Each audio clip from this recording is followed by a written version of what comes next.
যারা পিছনে আলাদা মিটিং করতেছেন তারা বলবেন না আমরা শুনি নাই, আমাদেরকে কানে কানে বলে তাই কিছু বলা হবে না, ঠিক আছে কিনা? অংশগ্রহণ করবেন, দাবিটা কি সবার না একজনের? এই জায়গায় 2000 লোক যদি 1500 লোক থাইকে থাকে দিন ধরেন 1000 লোক যদি থাইকে থাকে, মিছিলের সাথে মাত্র 200 জন লোক গেছে, ঠিক কিনা? তাইলে এই জায়গায় এসে অনেকে বলেন যে এটা করবো এটা করবো, আপনারা এই রাস্তায় মিছিল করে সাহস পান না। আমার মেয়ের জন্য না কিভাবে মিছিল করবেন এটা বলেন? পারবো না, নিজের সাহসটা গ্রহণ করেন। আমরা যেটা বলতেছি এই নির্দেশনা শুনেন, শুধু একটা বললেই হবে না, কাজ কিছু আছে মাথায় বাড়ি দিয়ে দিতে হয়, কিছু হইলো কৌশলে দিতে হয়। শুধু আবল তাবল অনেকে আছে আপনারা গাছে উড়াই দিবে, কিন্তু গাছেতে নামাইবে কয়জনে এটা বলেন? বলেন কয়জনে নামাবে?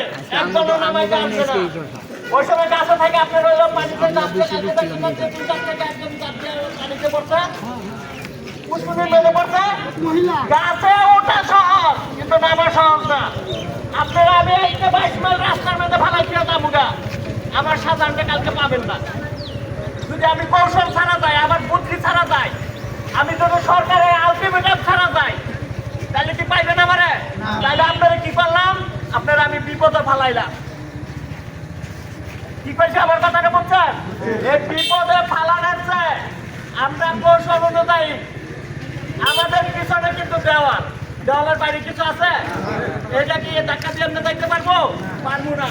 যে সময় আপনাদের হাতে কাজ ছিল ওই সময় আপনারা আন্দোলন করতে পারেন না, ওই সময় কোম্পানির প্রতি আপনারা মায়া মহব্বত আন্তরিকতা দেখাইছেন। যে সময় শিপমেন্টের কাজ ছিল আপনাদেরকে বলছে 20 তারিখে বেতন দিবে, আপনারা বলছে ঠিক আছে স্যার 20 তারিখে দিয়েন, 20 তারিখে দিয়েন, কোনো সমস্যা নাই, কাজ করবো। কাজ বন্ধ করছেন আপনি, হয় ওরকম বছর খাইতে হয়, ঠিক না? খাই আপনাদের শেষ করে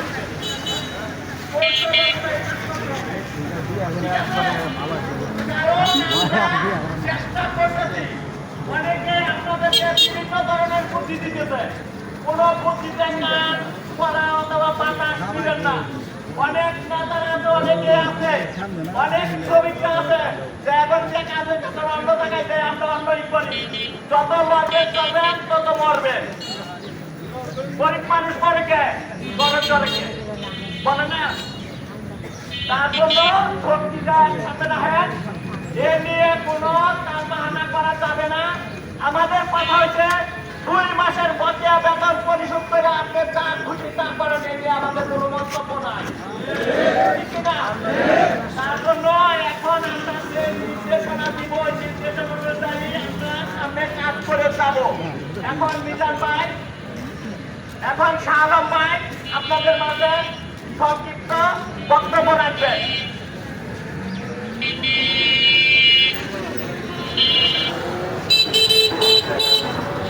আজকে আওয়াজ গ্লোবাল মালিকের পক্ষে বলছি, আপনাদের আমরা কি করবে অনতিবিলম্বে এই শ্রমিকদের লেখ রক্ষা করে 2 মাসের বকেয়া বেতন অথবা আইনগত পাওনা পরিশোধ করে দেবে। আপনাদের